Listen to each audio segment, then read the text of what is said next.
નમસ્કાર મિત્રો, જીપી સિરીઝમાં આપનું સ્વાગત છે। મિત્રો, ખેડા માતા રોડ ઉપર આપણે બ્રિજ ઉપર ઊભા છીએ અને આજે શેરડી નદી મોજમાં વહી રહી છે, એટલે આપણે શેરડી નદીની મસ્તી બતાવવાની છે। આજે 2 દિવસ પહેલાં જે બ્લોગ શેર કર્યો હતો એમાં શાંત પાણી વહેતા હતા, પરંતુ આજે ઉપરવાસમાંથી વધારે પાણી આવ્યું છે અને જુઓ તમે, ઉછળતું કૂદતું પેલું પાણી આવતું હોય ને એવું મોજલું પાણી આવી રહ્યું છે। અને અહીંયા શાંત છે, ખેડા કેમ્પ તરફથી આવતી થોડી નદી શાંત છે, એ થોડો ઊંચાણવાળો ભાગ છે, પરંતુ બ્રિજના બીજા છેડે તમે જાઓ તો જો અહીંયા થોડું ડીપ ખાડા જેવું છે અને અહીંયા જબરજસ્ત પાણી ઉછાળા મારે છે, એટલે ઘૂમરાતા પાણીથી અહીંયા વમળ સર્જાય છે। તમે જુઓ, ગોળ પેલી ભમરી કે છે એવું થાય છે। અહીંયા પ્રાચીન ઊંડો ધરો પણ છે, એટલે ડીપ ઘણો ખાડા જેવું છે। અહીંયા ગણપતિ વિસર્જન અહીંયા જ થાય છે અને તમે જોઈ રહ્યા છો હવે 2 કાંઠે ઉછળતી કૂદતી શેરડી નદીના દર્શન તમે કરી રહ્યા છો। પાછળ અહીંથી આગળ વાત્રકમાં ભળી જાય છે, એટલે અંતિમ ચરણની આ ઉછળતી કૂદતી શેરડી નદી તમે જોઈ રહ્યા છો। ભાઈ પેન્ટર રેખા કલા આવ્યા છે, એમની વાત આપણે સાંભળીએ। જબરજસ્ત પાણી કાલે હતું અને આજમાં શું ફરક છે? આજે ઘણું બધું વધારે છે, ગઈકાલથી વધારે, ગઈકાલ કરતાં વધારે પાણી, ફોર્સ વધારે છે, ફોર્સ વધારે ફોર્સ વધારે છે। જી શાંતિ, બસ દયા ભગવાન। ભાઈ કાલ કરતા વધારે આવી છે આજે।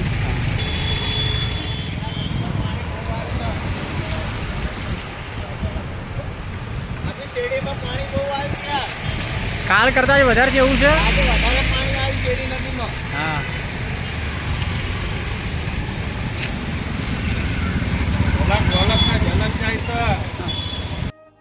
અને જો અહીંયાથી શેરડી છે તો આગળ વાત્રકમાં ભળી જાય છે। વાત્રક તો બહુ મોટી વિશાળ નદી છે, પરંતુ અત્યારે વાત્રકમાં પાણી ઓછું છે, એટલે આ શેરડીનું પાણી છે ને મસ્તીથી અત્યારે વાત્રકમાં વળી રહ્યું છે અને અત્યારે વાત્રક નદી શેરડીના પાણીથી સમૃદ્ધ બની છે। એટલે બ્લોગ આપણે હવે શેર કરીશું, વાત્રકનું શૂટ કર્યું છે એ ફરી બીજો બ્લોગ શેર કરીશું, પણ અત્યારે વાત્રકના વિશાળ પટમાં શેરડી નદીનું જ પાણી વહી રહ્યું છે અને શેરડીના પાણીથી જ વાત્રક અત્યારે સમૃદ્ધ દેખાઈ રહી છે, પાણીથી છલોછલ દેખાઈ રહી છે। અને ખેડા તરફનો વાત્રકનો છેડો છે ખાલી છે અને શેરડી તરફનો છેડો છે એ 2 કાંઠે વાત્રક વહી રહી છે, એ આપણે બીજા બ્લોગમાં બતાવીશું।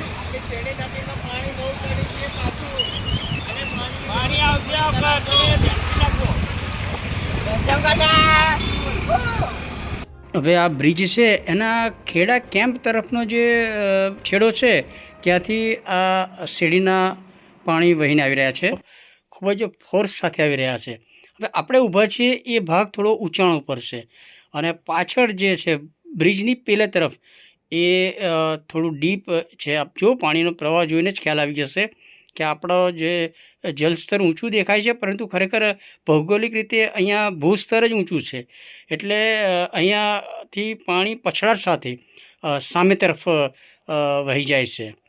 આ પુલ છે એ કદાચ દિવાળી પછી હવે એનો નવો બ્રિજ બનાવવાનું કામકાજ શરૂ થશે, એટલે થોડી યાદગીરીના ભાગરૂપે આપણે આ બ્રિજ થોડો બતાવીએ છીએ।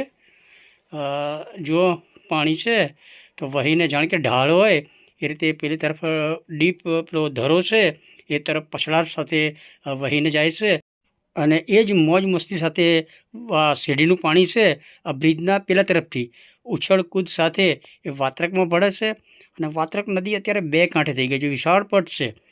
અગાઉ જણાવ્યું તે પ્રમાણે ખેડા તરફનો છેડો છે વાત્રકનો, ત્યાં પાણી ઓછું છે, એ આપણે બીજા વિડીયોમાં બતાવીશું, પરંતુ જે શેરડી તરફનું પાણી છે એ 2 કાંઠે વાત્રક છલોછલ વહી રહી છે અને શેરડીનું પાણી અત્યારે તમે જુઓ, એનો જે આપણે 2 દિવસ પહેલાંનો જે બ્લોગ હતો એના કરતાં અત્યારે ઘણું વધારે પાણી છે અને આજુબાજુના રહીશો છે તો વાત્રકનું પાણી જોવા આવે છે।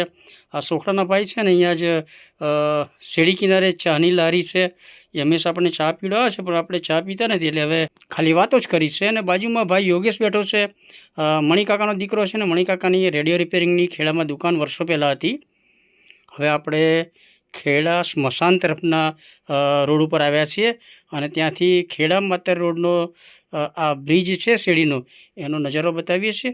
જો અહીંયા પાણી સીધું બ્રિજ નીચેથી વાત્રક તરફ જાય છે અને ત્યાંથી વાત્રકમાંથી બેક મારી અને પાણી પાછું આવે છે અને અહીંયા ભમર જેવું થાય છે, પેલું વમળ કહે છે એવું થાય છે અને એના કારણે નદી કિનારાનું આ ધોવાણ થાય છે.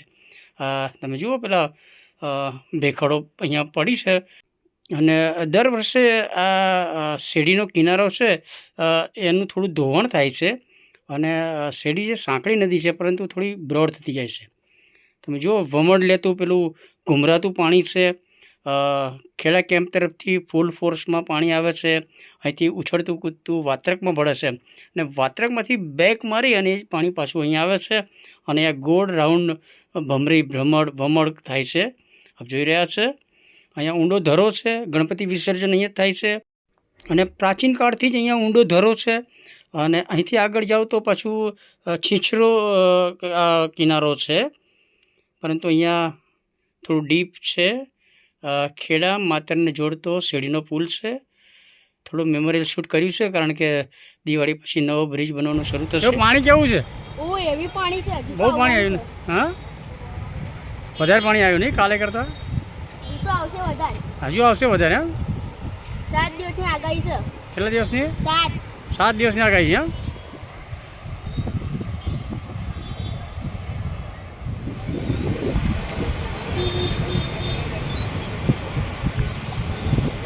બતાવું.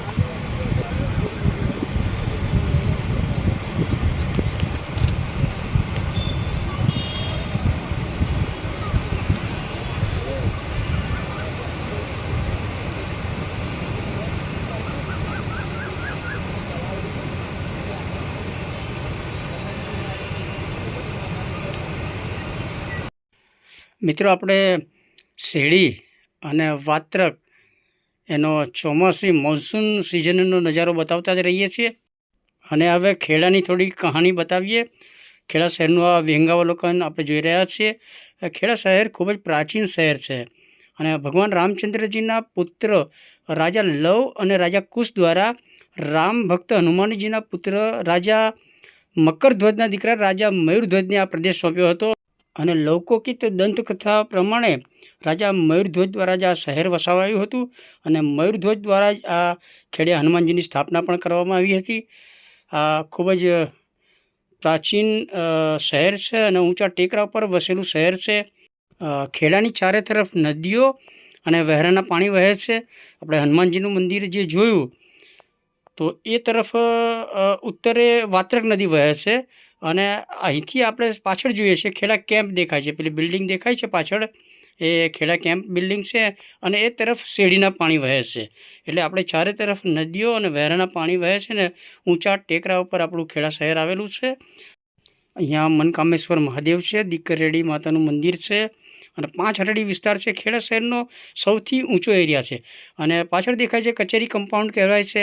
અંગ્રેજોના સમયે મોટી જિલ્લા કોર્ટ અહીં હતી અને સરકારી કચેરીઓ પણ અહીં હતી. સૌથી ટોપ ઊંચો એરિયા ખેડાનો આ કહેવાય છે. આ પાવડીની ઓફિસ છે અને અંગ્રેજોના સમયથી બધી સરકારી કચેરીઓ અહીંયા જ હતી. પાછળ મેરડી માતાજીનું મંદિર દૂર દેખાય છે અને આ જે પીપળો છે ત્યાં શિવાલય છે, ખૂબ જ પ્રાચીન શિવાલય છે, લગભગ 7-8 શિવલિંગ છે અને એની પણ એક ઇતિહાસ છે. આપણે એ વિડીયો હવે શેર કરીશું. ખેડા શહેર 5 હરડી વિસ્તાર છે અને આપણે વૈદવાડા વિસ્તારમાં ઊભા છીએ. દૂરથી તમે જુઓ જૈન દેરાસર દેખાય છે અને ઊંડીવાટ તરફનો આ નજારો દેખાય છે. ઊંડીવાટ બહુ સરસ એક ખેડાની શેરી છે અને ખેડા શહેર શેરડી અને વાત્રકના પાણી આ શહેરની ચારે બાજુ ફરી વળે છે અને ત્યારે આ બેટ જેવું ખેડા શહેર બની જતું હતું. હવે બધી આધુનિક વ્યવસ્થા થઈ ગઈ છે, બ્રિજ ને એ બધું બન્યું છે એટલે પૂરના પાણી દરમિયાન હવે આપણને તકલીફ નથી પડતી. પરંતુ અગાઉના સમય જ્યારે પૂરના પાણી આવે તો આપણે વોટર લોક થઈ જાય એટલે આપણે 3-4 દિવસ બહાર નીકળી જ નતા શકતા. તો મિત્રો આ સાથે આપણે હવે ઘૂમરાતા પાણીથી સર્જાતા વમળ અને શેરડીની મસ્તીનો આ વિડીયો શેર કરીએ છીએ. વિડીયો ગમ્યો હોય તો લાઇક કરો, શેર કરો અને જીપી સિરીઝ ફર્સ્ટ ટાઈમ જોઈ રહ્યા છો તો આપણી ચેનલ સબસ્ક્રાઈબ કરો. જય હિન્દ, વંદે ગુજરાત.